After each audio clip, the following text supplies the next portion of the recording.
Hello guys and welcome back into a new brand video. In this tutorial, I'm going to show you how to set up a server or a Discord server.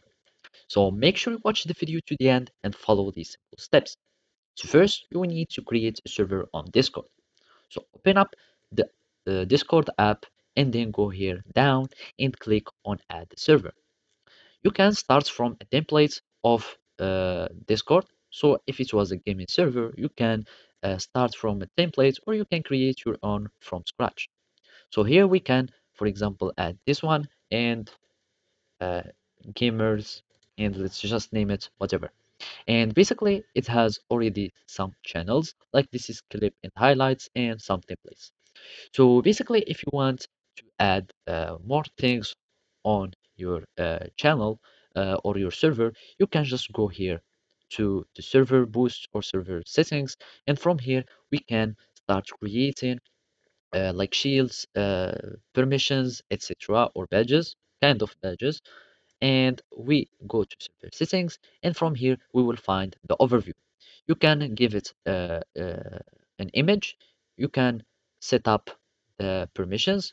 Let's just go back. And basically from the roles, we can start creating roles like admin, moderator, it can be gamer, it can be some group, for example, CS player, it can be like league player or any uh, roles that you would like.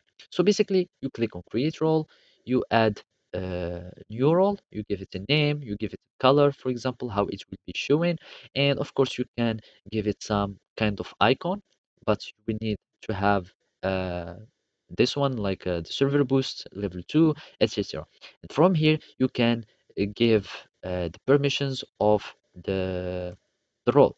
So for the permissions, either it can only view channels or manage channels like adding them, deleting them, etc. And from here, we can find the widgets and other things. So let's just reset and just go find other things. So basically, you can also enable communities. You can have badges on your server. You can click on get started so you can start having badges.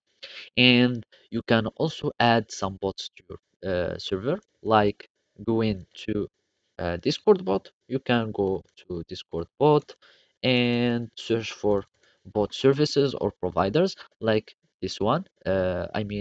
Such this one or Discord bot list. You can search, for example, music bot. So as you can see, we click on music and you can search or choose anyone that you would like. Well, let's go for Maki since it has many discussion or any other bot that you would like. After that, we need just to invite it to our server. You select the server. This is our gamers. Authorize. You give it just some permissions. I'm a human, and you will have our server in. So basically, you will give it just other permissions so it can start adding playing music, etc. And if we go back, we will have that our Maki bot that will be added. Then you will start to add some experience or anything concerning the Maki bot or any bot. It will have some settings or commands. You will need just to run the commands, etc. So basically, this is how you can do it. Thank you for watching and see you next time.